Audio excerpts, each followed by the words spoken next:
So, weekend ngayon, guys. So, gagawa ko ng chicken creamy mushroom. Actually, sa ano lang. Ayan, pag weekend, nagluluto ko ng masarap. Masarap to. Mura lang tong chicken, breast chicken. Ang dami. Piprito ako ng ano.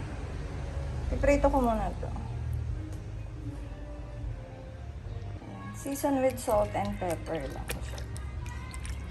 After ko siya i-season with salt and pepper, sa egg na siya. Hindi ko na siya lagyan ng breadcrumbs, pero maganda pag nilagyan mo to ng breadcrumbs, mas ano, tumatalsik ng bread. Mas dadami yung manok. Pero pag flour lang, hindi siya parang masyado marami. Pero prepare ko flour lang kasi. Yan, didip mo lang siya sa egg, tapos dito na siya sa flour. Ganun lang. Diretso ko lang siya dito. Pinagprituan ko to ng itlog ganyan.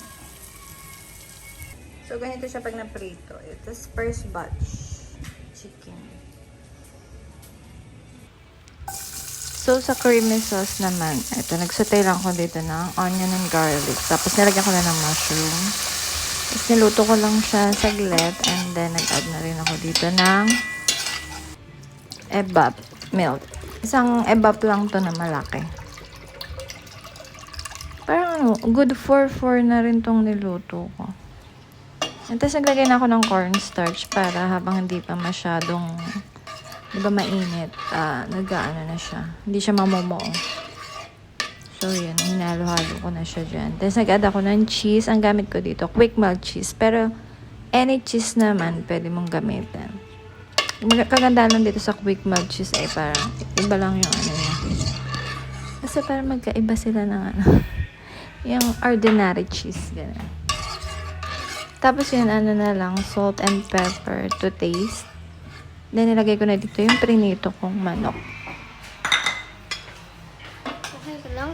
Tapos, halo-haloin ko lang siya saglit. And then, yun. Pwede na siyang i-serve. So, ito yung naaya ko ng anak ko kumain. Chicken ka na? Ayan, guys. Favorite niya talaga ito. Nakailang kanin siya dito. And guys, don't forget to like and subscribe to my channel, guys. And ito yung parang ano, chicken curry na nabibili mo sa labas. Ganito yan.